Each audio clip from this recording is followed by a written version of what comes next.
Hello, aspirants. Welcome back to Cool Otter. Today we have Dr. Satyaki with us. Me, along with Prakar. Thank you, Satyaki, for giving us your time. And just to tell the aspirants who Satyaki is, Dr. Satyaki. So may I call you Satyaki from now on, just for the Yeah, ease? of course. Okay, Satyaki, thanks for that. Okay, Satyaki has just completed his course from TISS Mumbai. He has done his MA in MPH, that's Master of Public Health, Health Administration. Apart from his 2 year course during the program, as far as I have known Satyaki, he has an avid interest in photography, in trekking, and he writes some poetry too. Am I right, Satyaki, or I'm missing something? Yeah, it's almost all there. Okay, Satyaki, before we start, Prakhar and I would like you to introduce yourself to the audience, to cover things that I have not covered, or in general, if you want to say something. So hi everyone, all of the viewers. I'm Satyaki. I am originally from West Bengal. As already been told, I have done MPH in Health Administration. Before that, I come from a BDS background that explains the initial doctor how the doctor things happen. So before joining to TISS, I also worked as an in-house dental surgeon in a government hospital for 16 months. Then when I got into TISS, I left that, and now I am working currently after completion of the course in Bangalore. I'm working in a consultancy firm who the domain is healthcare, of course, and it explains since public health has been my area of interest. That was the sole reason. Of course, I'm doing very generalized and very brief because it's just an introduction. So it aligns with my interest area and the skills I learned. And I've just started my job, as you can see. Like the course has just been completed. It's been barely not even 2 months. Okay, So yeah, that's about it. okay, Satyaki, thanks for that. And before we begin, just to set the context right, so this discussion for the aspirants, I want to just let them know that this discussion with Satyaki, this podcast with Satyaki would be around DAF, that is detailed application form, and it is very important. So detailed application form is, you can say, it's very analogous to a CV for a job interview. So it has two parts. First part is basically your data, starting from date of birth to your graduation percentages and everything. So schooling, and if you have any gap year or work experience, so everything comes there more or less. And there are some descriptive portions that you have to write yourself. So I think, as far as I remember from our time, then now CUET is there, and we don't know the exact format of DAF yet. But since the basic alignments are similar, so I guess it will be mostly covered if I go through our format, that one we came here with. So firstly, a question is there, why do you want to pursue this course? So that is Right. one chapter, you have one area you have to say. If you have any gap year, what you did in that gap time period in your curriculum so far, that you have to explain. There is a biographical sketch in the end, which is probably the most important area, and here there is a word limit usually also, so certain things you have to focus based on that. And that is basically all, like the different segments that are descriptive in nature. So detailed application form is the base which introduces yourself to the interview panel of this, and also gives them a basis to know you and ask further questions about who you are, what your aspirations are, why you're interested in the course, everything. So this gives you an introduction of what DAF is and why it is important, what is its purpose. All right. Right, Satyaki. So first of all, great to have you here and great to be with Kunal once again for this connect. Quite an important topic, how to go about the DAF, and you gave us an overview of it. So let's dive into it. The first question, the reason for pursuing the program, right? And that is one question in which aspirants do struggle a lot.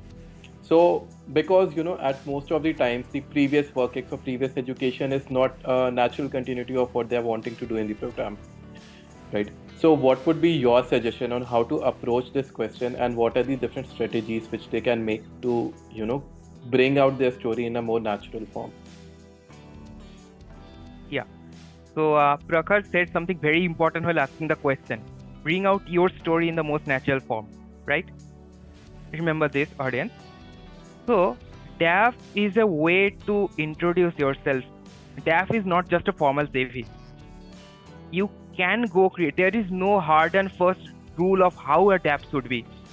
You can go a little bit creative there, how you introduce yourself, how you tell your story there. So why are you interested in pursuing a certain course? Now, one thing that has been mentioned, say your previous work case is not directly aligned with the course you are interested in. Or you must, one thing is most important here. While writing any of the questions in DAF, don't just write it one time and just submit it like that. Write, read it. If you are convinced what you have written, ponder on it. Do modifications. That goes for all of the sections, starting from this, because this is the first descriptive area or a domain in the DAF you will have to write. So think of it like that. First, you must let the panel know that you are well aware, informed about the particular course. You know its syllabus, you have gone through the website, you know what are the prospects of it, and what you are going to do with this course. Like a very generic question comes in many interviews. What is your short-term goal? Where do you see yourself in 5 years? Or what will you do after doing this course? Concise all these things in that gradually. So your alignment, your thought process of how your life is going to be and how you will be able to enhance yourself and contribute back to society. Remember, TISS is a social science institute, right? All the different domains, eventually they make you good, capable people to contribute in all the aspects. In different, very different, varied aspects, but eventually you contribute. You upskill yourself, you enhance yourself to make your country, your society better. Think of it from that perspective. How the syllabus that you can see or what the job prospects is of a particular course, how it aligns with you, what you are going to do with it, how you can contribute with it, and how your mindset matches with it. Now, and the thing to address here, if it doesn't directly align with your previous job, there is no such thing that be it a time or be it a previous job, even if you don't have a job experience, you must have learned something on it. There must have been some experience that made you think of this career, that may convince you to do a career switch. Be very constructive on it. Never say anything negative. Don't be overly critical. Think of it as you are coming to this as a learner. How you are going to learn further things that will enable you in a more better way, in a more capable way. Approach it in that way, okay? Like how you are going to write it, there is no hard and fast rule. But don't be too rigid or too formal, and don't just spend, okay, this is the best college, this is the best course, I get good placements. Those are too generic. Use your thoughts, use your dreams, channelize them. And also, in the beginning, as it has been said, just don't write it once and even if you are convinced, read it again and again. Make sure you are convinced of the answer. Then do the final submission. All right. Yes, quite important tips on how to approach the answer, and does make a lot of sense, right? Yeah. Satyaki also would want to understand, when answering this question, what is the importance of examples which students put out there and how they should be fashioned. Examples, firstly, if you have any direct experience from your job, not just job, from your life in general, it can be something in your gap year, it can be related to your job, it can be related to your personal life, it can be a very random experience that gave you a good lesson and convinced you in some way to rethink in which direction your career and life is going. you can bring that, because it how to say this, it adds a layer to your persona, a character. It shows that it comes from your own original thoughts, because this is something that can't be faked, to be honest. And even if you fake it for once, and later when, if you fake something and later when very intricate details about it might come through cross questionings in the interview, you won't be able to tell it, because you know in your heart it is not 100% true. So any example, think of it. Everyone's life there is something. You don't have to fake it. If you are convinced you know what you are doing, think hard. Think hard, then write. There will be something. There will always be something. We all are unique, and there is no hard and fast rule, because we all are unique. We come from unique backgrounds, socio-political, cultural, economic backgrounds, work backgrounds. Everyone's is different. Your approach should be authentic first. Be authentic, and just as I said before, convince yourself that okay, this makes sense to me. Then of course it will be making a sense to the panel, because they are very experienced people who are experts in their domains, in not just teaching but professional works and contribution. Think of it in that way, and don't think that you have to make something up. You won't. There will be something, and channelize your emotions and thought process through it. That should do.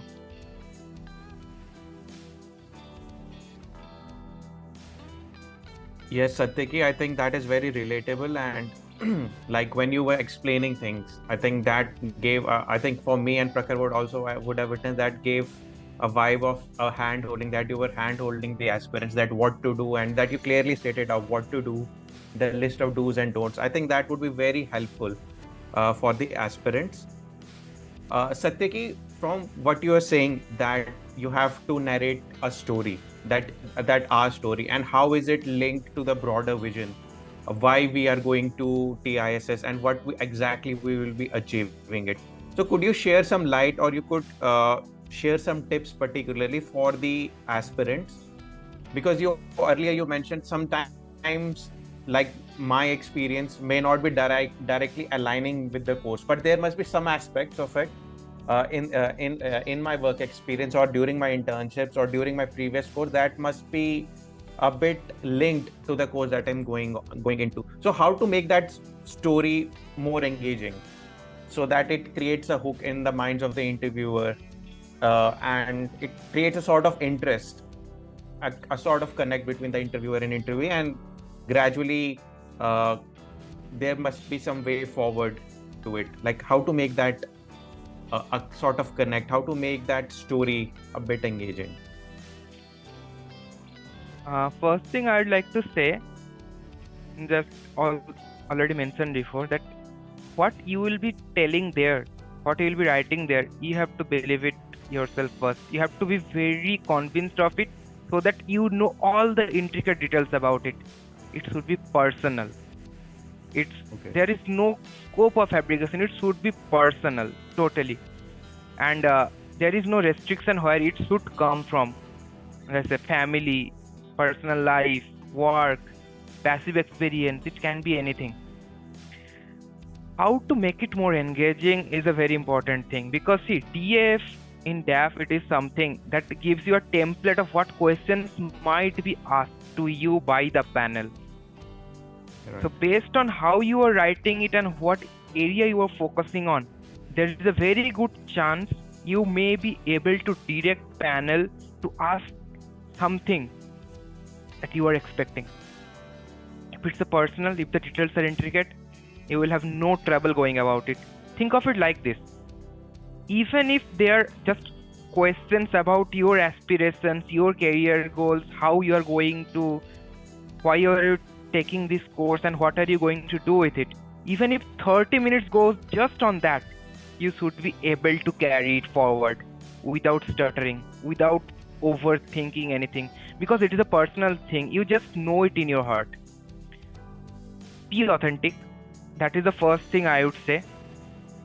Bring personal experiences, as Prakhar had said, like how to bring that. Everyone's way of expression may be different.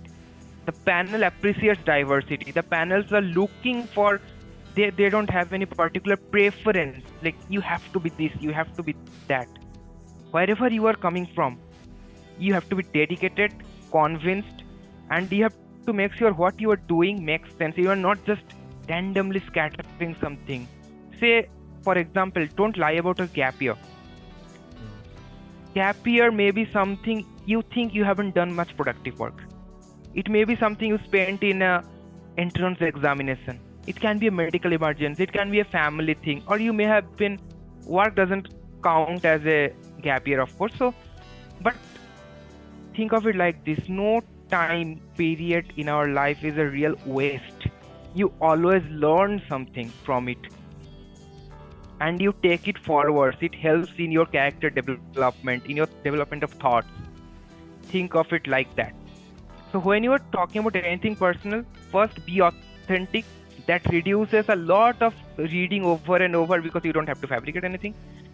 What you will modify reading and thinking over and over after the first DF or draft. That is how you phrase those words.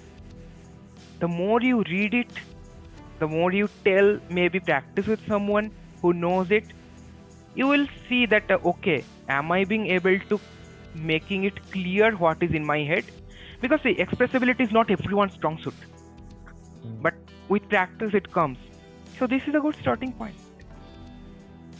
So for engaging, be authentic, channelize different aspects.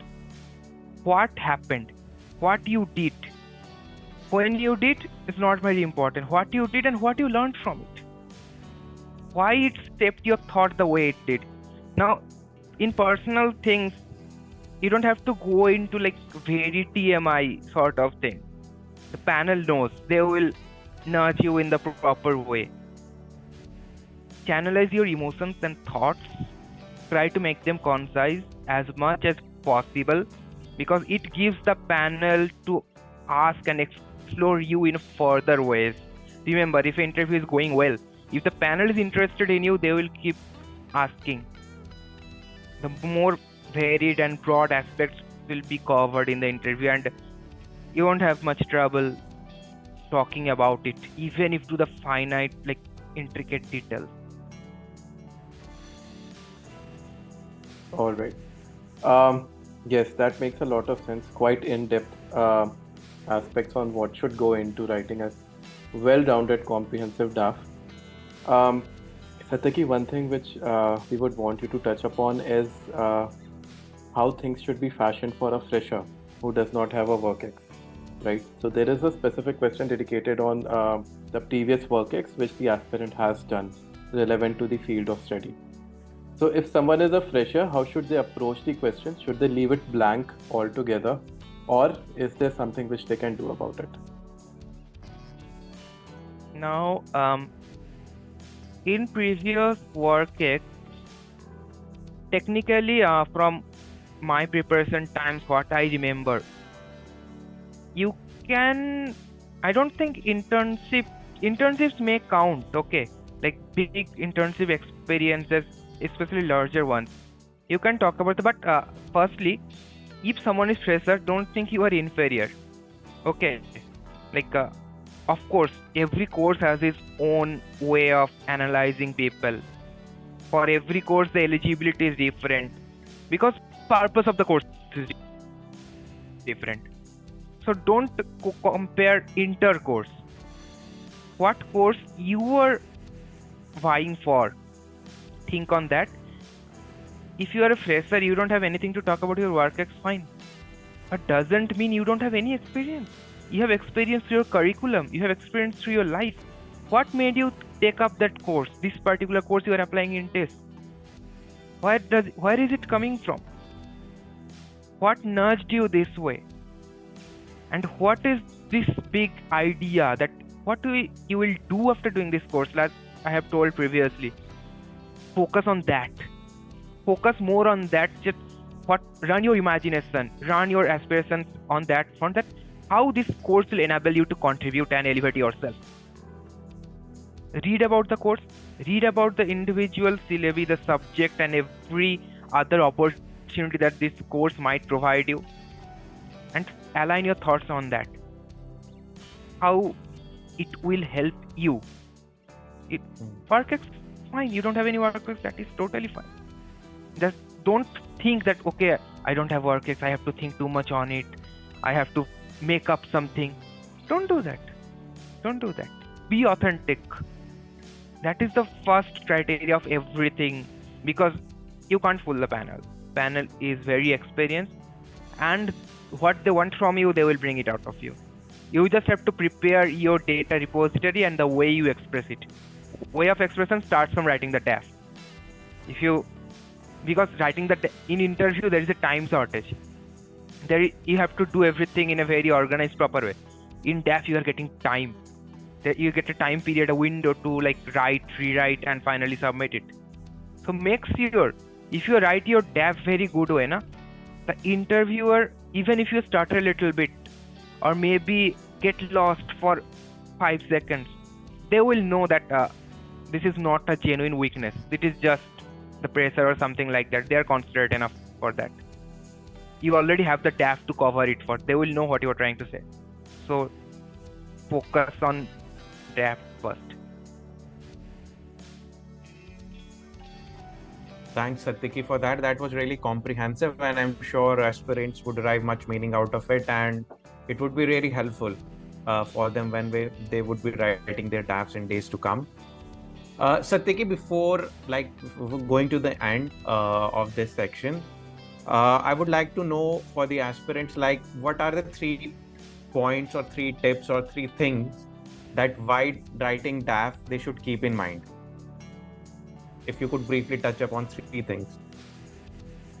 Firstly, I would start with that this is not like a Bible verse or anything that I am saying. It will vary from person to person, perspective to perspective, and like weightage. Like if I tell 5 things here, 3 things or 2 things may be applicable to a person, 5 things may be applicable to another person. So all the information we are discussing here, I am telling it from more or less my perspective, right? Filter everything. So if I think about what 3 are the most important while writing DAF, first thing I would say, be authentic. Second, read again and again what you have written till you are convinced. Utilize the time. Don't just write DAF in one go, okay, this is my personal thing, I just write. Because see, every time you invest more time on it, you find out something. You polish it to more intricate details and polish the edges that you think will be convincing. It's basically telling your personal story and how it aligns with the course and your future goals. This is DAF. This is all DAF is. And the last thing that I would say,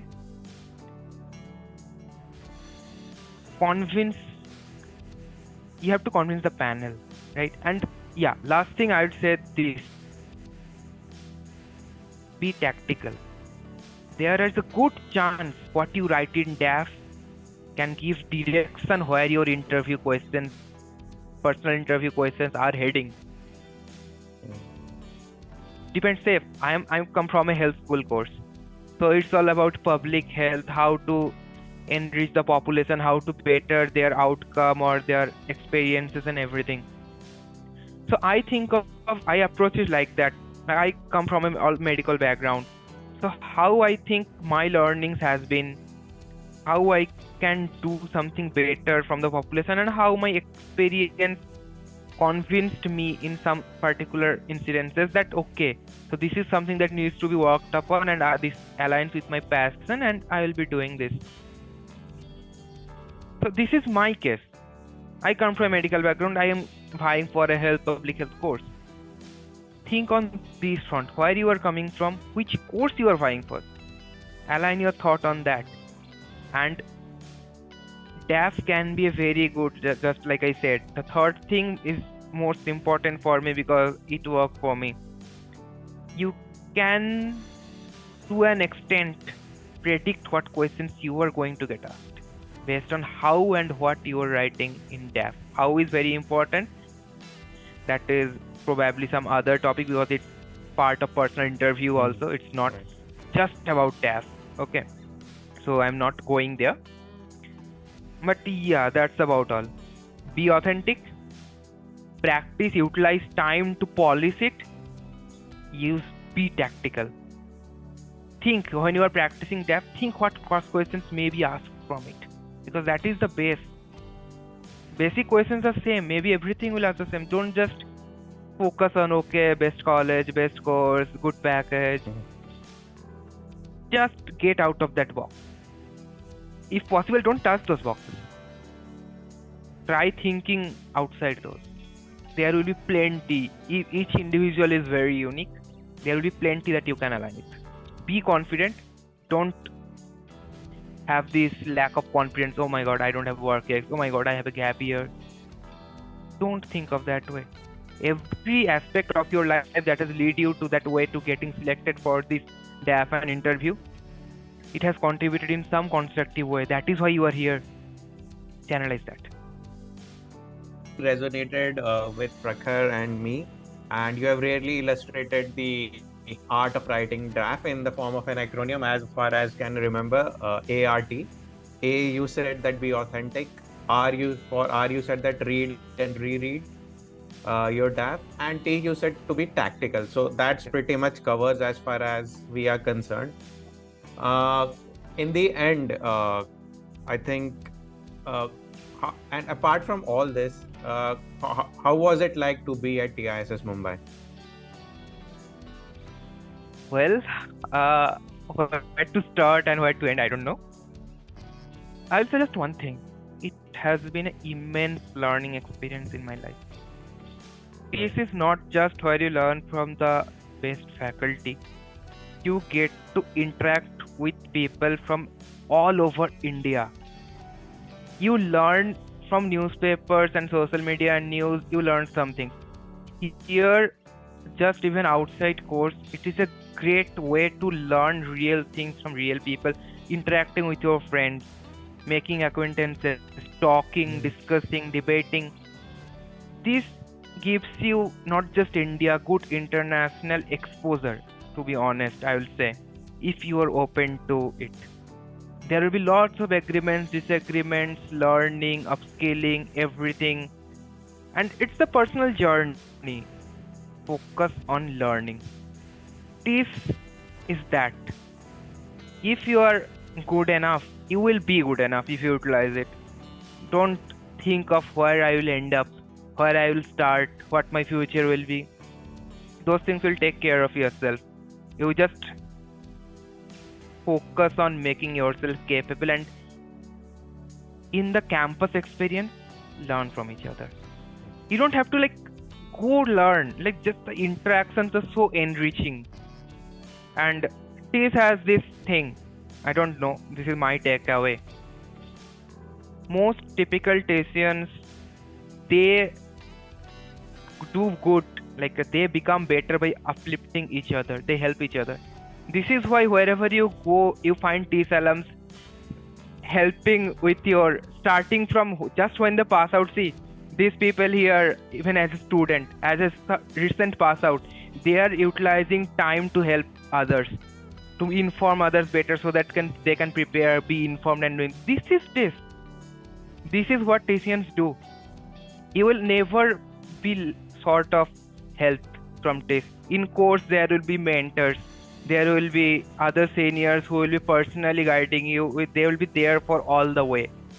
And they will tell you their experience and they will never burden with it you. You learn, you take it, you filter it in a way thought. Your thought process is unique. Everyone's it is. Eventually, our goal is to do good, be better, contribute back in your own way. There is no single template. Focus on that. Be on your goal. That I know it's been a little longer, but yeah, that is how much this experience means to me. It made me a learner. It convinced me to be a learner throughout my life.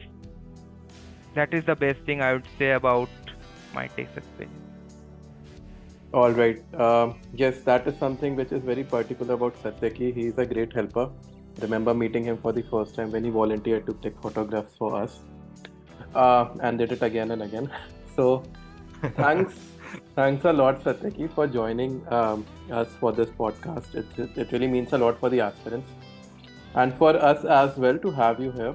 So quite great to connect again, and thanks again.